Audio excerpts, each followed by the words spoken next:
Oh my goodness, I'm so short. I can't sit at the back of the chair. If I do, my feet don't touch the ground. And I do have a stool here, but I'm still aware of how short my legs are. I'm only about, I don't know, I'm going to say 5 foot, but I'm probably lying. I'm probably 4'10" or 4'11", something like that. I come from a family of short people. And hi, Emily. How are you doing today? Yeah, so this is Barbara Moore for Catch Your Breath 60. And we are going live today at 3, which it is now 3 o'clock. So today, excuse me, I'm going to sneeze.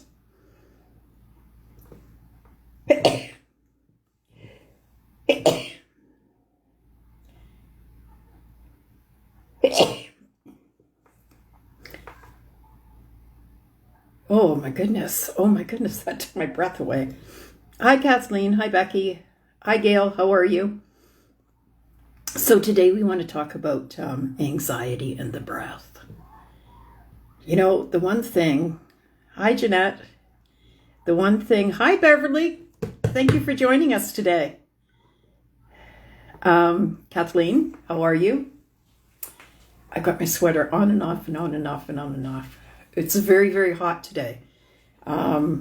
Temperatures are upwards of 95 in Hamilton, Ontario, and the humidity is very, very high. So I haven't been out at all today, but we were out yesterday. We had my grandson yesterday. The babysitter took a day off, and so we had my grandson, and that means you have to go to the park just to keep him busy, right? So I was out yesterday. It was actually very, very nice out. We went very early in the morning, and we were home by about 11 o'clock. So it was fun. It was, from 9 o'clock to 11 o'clock. We got in before the humidity hit. So today we're going to talk about anxiety and the breath. We know that with COPD, with heart problems, with a lot of issues that we have, we become short of breath. And this isn't just for people with COPD. This is for all people who have any chronic illness. This is for all people who are aging. And we are all aging, right? Every day we are aging. Hi, Marie. So everybody feels this progression of age and slowing down our lungs. So my point is this: not only are your lungs slowing down as you're aging and your COPD is progressing, but everybody who is over the age of 65, hi Julie, everybody who is over the age of 65 is suffering from a decline in their lung function. It's the way that it is, and there's nothing that you could do about it. The decline of lung function is the cause is aging. A lot of the cause is aging. So even if you have healthy lungs, as you get into your 60s and you're 65, and is definitely on to 70, you're starting to lose lung function, even if you have healthy lungs. And I hear people say it all the time, like, I don't know how you do that. Like, I get so short of breath just doing anything that I used to be able to do. And I think, yes, that's because you're aging. And I don't want to tell you that, but you are losing functioning of your lungs. And not only are we losing functioning of our lungs, but we're losing function of, kidneys and liver and all of those internal organs, right? Our heart's slowing down a bit, right? And hi, Audrey. Hi, Julie. How are you? Our heart's slowing down a little bit. We can't do the things that we used to do. My husband, who is very able-bodied, I'm looking at him now and I'm thinking, wow, like he's really aged. He is really slowing down. And I think some of it is that he's tired, but I think a bigger portion of it is that this is a decline of, we're basically dying.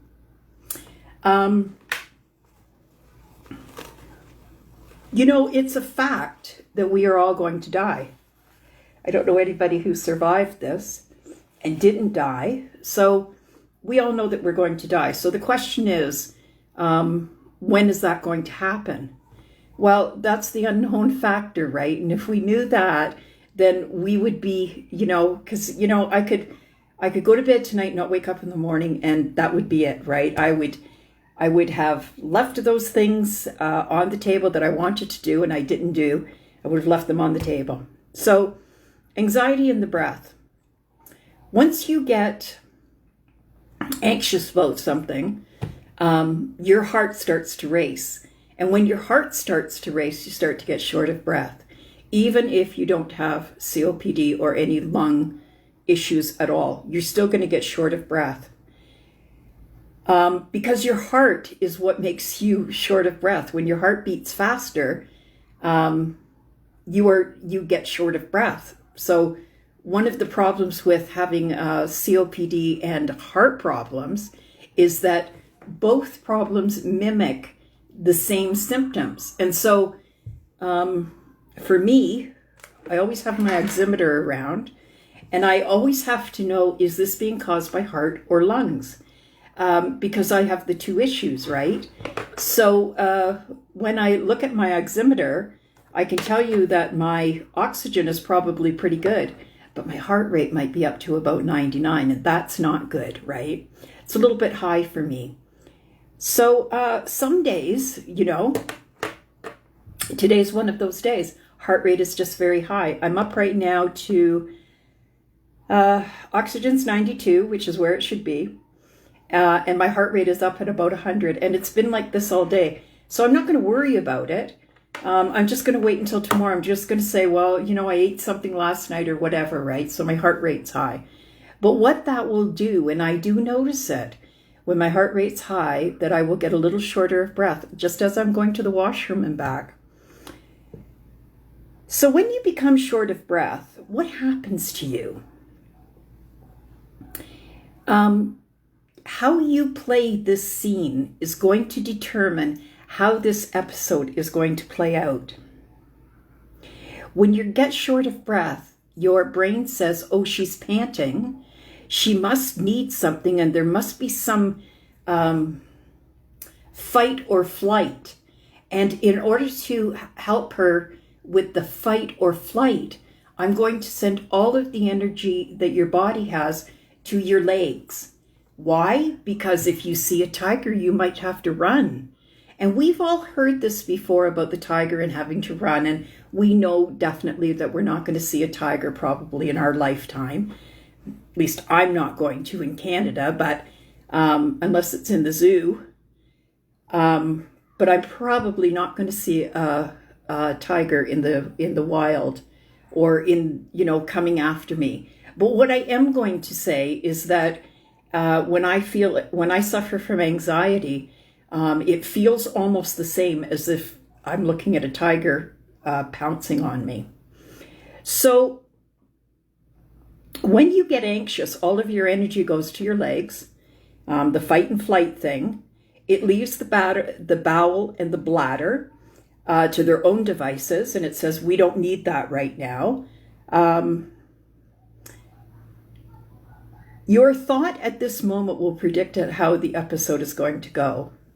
So we have two thought processes, right? We can say this is very, very bad, or this is okay, I'm going to survive this.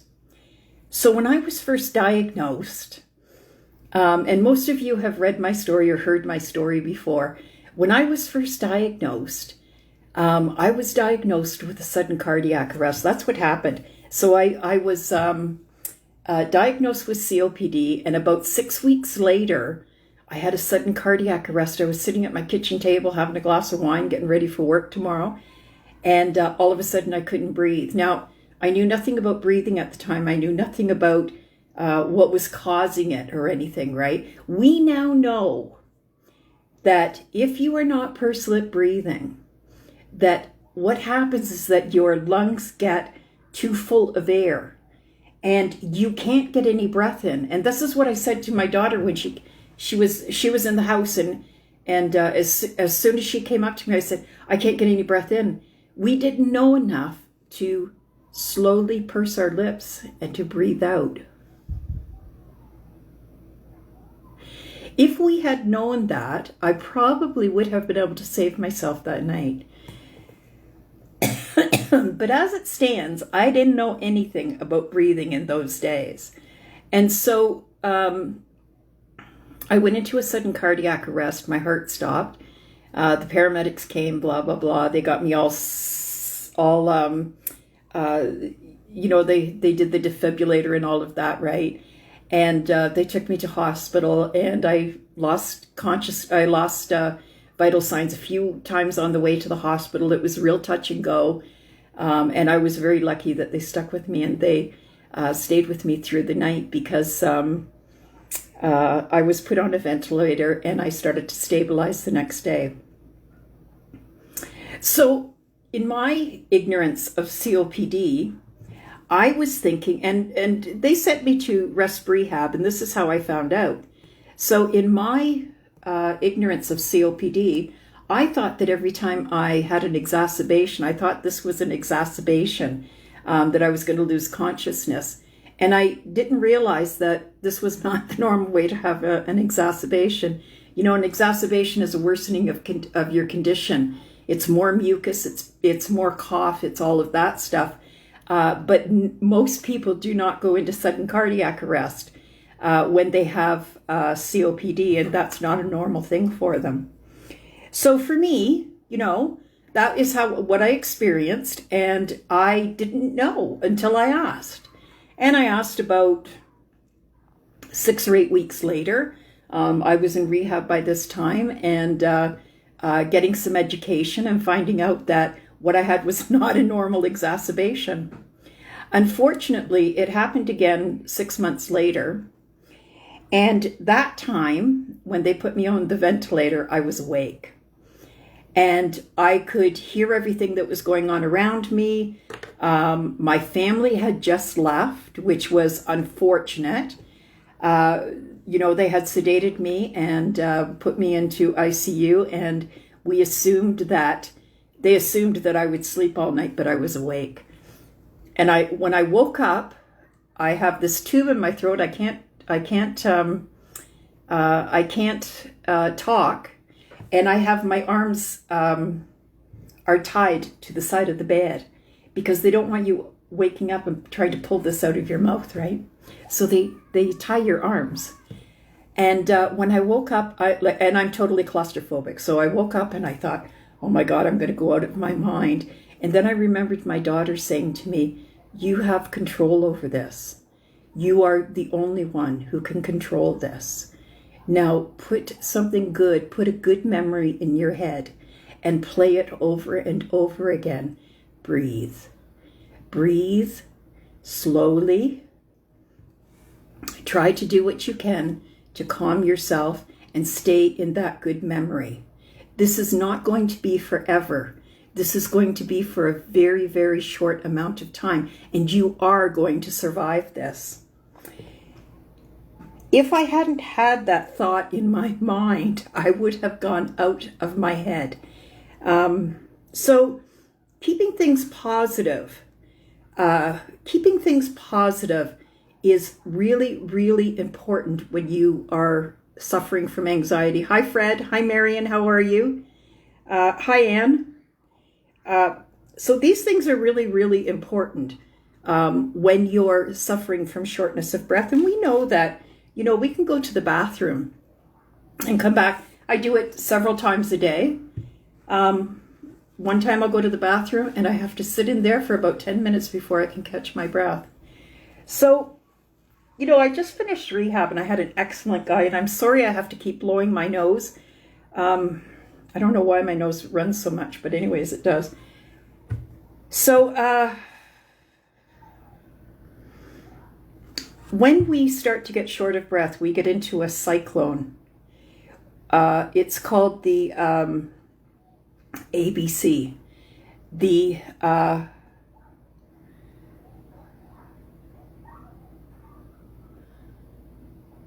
can't remember what it stands for now. ABC. Anyways, it's we're in a cyclone, and what we're doing is we're picking up everything that's going on around us, right? We're panting, we're trying to breathe, we're trying to get our breath, we're hoping that we're not going to die, and we're absolutely positive that we are. And this is the problem, right? I don't know of anybody who has actually become short of breath and actually died. I think you'll pass out, and your body will control itself before you actually die. Unless, of course, you have a sudden cardiac arrest, which is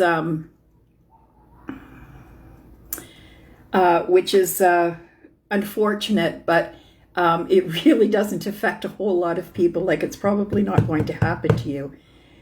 I'm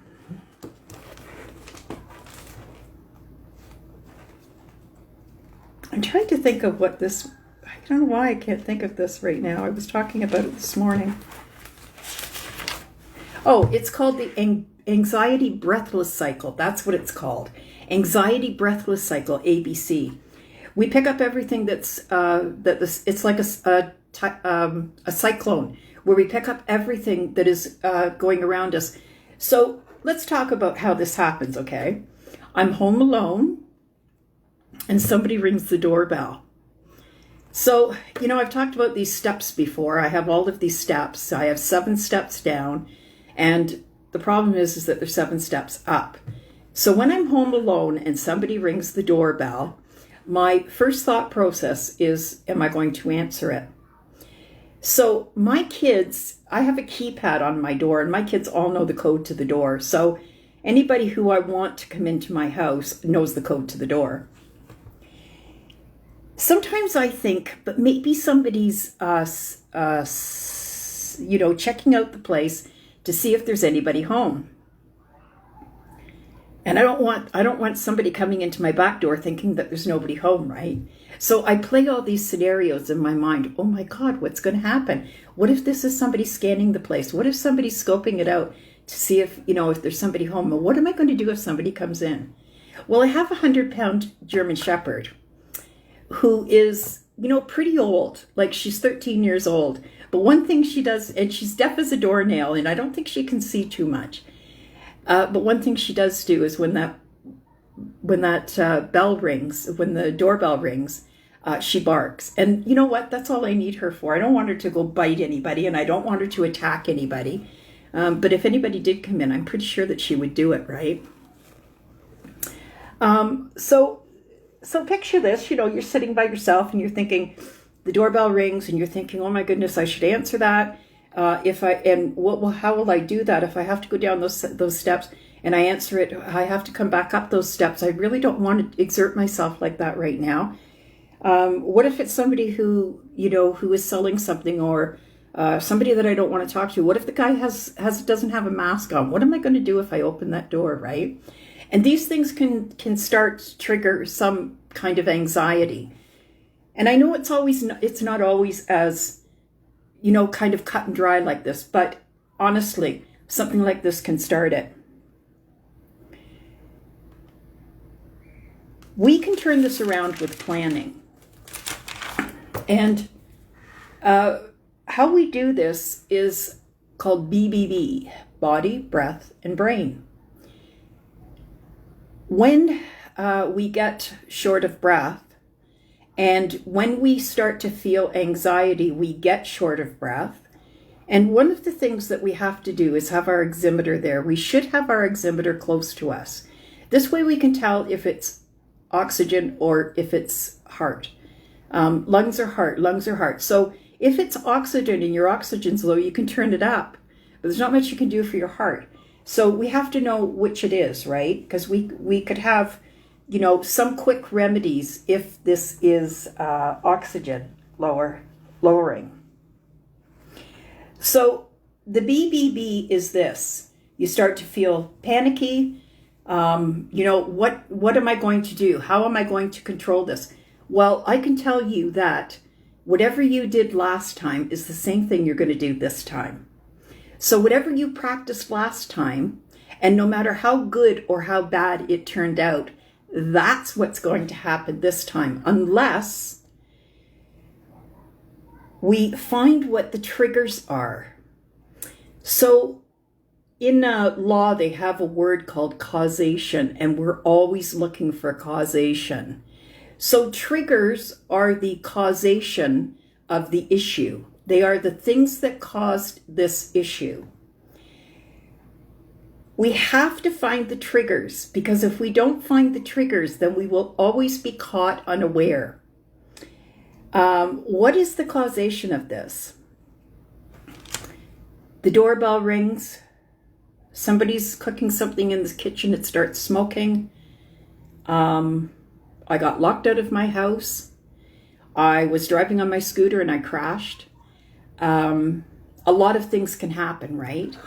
It's hot outside. I don't want to stand here. I have to get into a store. I have to get into the office. A lot of things can cause your anxiety to spike. And when we start to get feel anxiety, we have to find out what that trigger is. What is it that triggered it? What is the causation of this? Once we find what the triggers are, we can change how it's going to happen, or how the story is going to is going to play out. So let's talk about writing a list of triggers. Write a list of things that caused your anxiety, and just keep a list of everything that causes your anxiety. Just do that 1 week. Do that this week till next week. Because these are the things that are making you anxious. The only way that we can get past this is to practice, practice, and practice some more. If you were going to learn something like a new fire procedure, you would go through the fire procedure not 1 time, not 2 times, but you would go through the fire procedure almost on a daily basis until it's in your head. This is what's going to happen. So if we can practice pursed lip breathing. Shallow breathing is very inefficient. Shallow breathing is not going to get you anywhere. And the problem also with shallow breathing is that it allows you to do this and scrunch up your shoulders. If we do this and we scrunch up our shoulders, this closes up the lungs. Like, look at it. Look at it. When we put the shoulders up, what are we doing? We're closing up the lungs. And so I'm asking you to sit with your shoulders back. Lower your shoulders. Let all of this breathe. When I got short of breath, when I was first sick and I got short of breath, and I would do this and I would go, you can imagine that was ineffective, right? So lean back with your body, lower your shoulders. Put your hands on your knees, palms up. This opens all of your lungs and allows you to get as much breath as you can. We must practice pursed lip breathing. If we don't practice pursed lip breathing, we're never going to be able to do it. And because shallow breathing is inefficient, pursed lip breathing is the only breathing that is possible. Now, I practice pursed lip breathing when I'm watching the television at night. It's a little sneaky, I know, because, I should be concentrating more. But it works. We tend to watch TV at night. That's what we kind of do. And so practicing my pursed lip breathing has become amazing, because when I first started doing it, which was probably about 6 or 8 months ago, I couldn't get my stomach to move. It was unbelievable. And finally, as I started to do it and as I started to practice it, and I started to say it to myself over and over and over again, what I practiced was having my hand on my stomach. And I got to tell you that the first day that stomach moves, you're like, oh my God, that's the best present you could ever have. While you're doing your pursed lip breathing, play a video in your head about something that's good. So when I first woke up And I was ventilated. My family wasn't there. I couldn't talk. My hands are tied up. I played the video of going for a walk in my neighborhood. And I live in a really nice neighborhood. And I used to walk in the neighborhood, and I used to acknowledge everybody's flowers. And so I went through my mind as I was doing that, and I was walking through the neighborhood, and I could feel as my walker was hitting the bumps and everything, right? I had my oxygen on.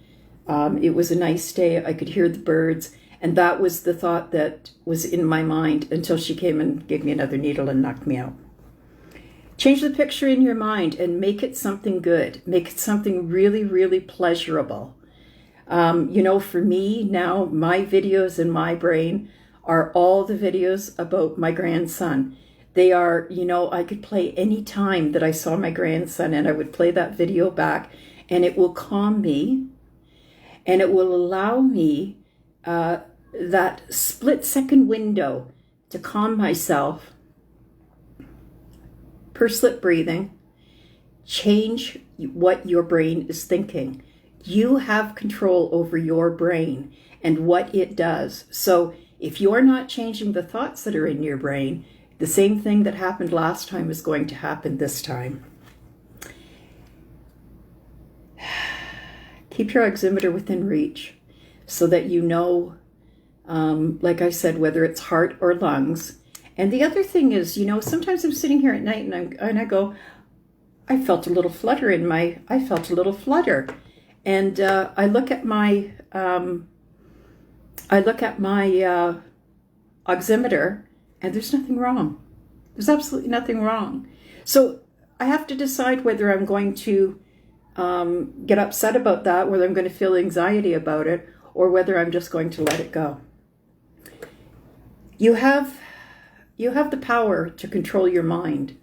Once we can control our mind, then we can move on a little bit with some of the dreams that we have that we want to do in the future. Our life isn't over unless you want it to be. This is Barbara Moore for Catch Your Breath 60. Please join us for Zoom on Thursday. I'm sorry, scratch that. I don't know why I said Friday, because we don't have Zoom on Friday, but we do have it on Thursday night if anybody's interested. We do not tape them, so we don't have any replays on it. It's just a quiet group. If anybody would like to join us, it's at 7 p.m. Eastern Standard Time. And if you drop me a line at Catch Your Breath 60, I will send you a link. I have some very, very exciting news to tell you guys. And we're going to tell you next week. It's a great big surprise. So hopefully next week we'll be ready to disclose that. And things are happening here at Catch Your Breath 60. This is Barbara Moore. Thank you very much for joining today.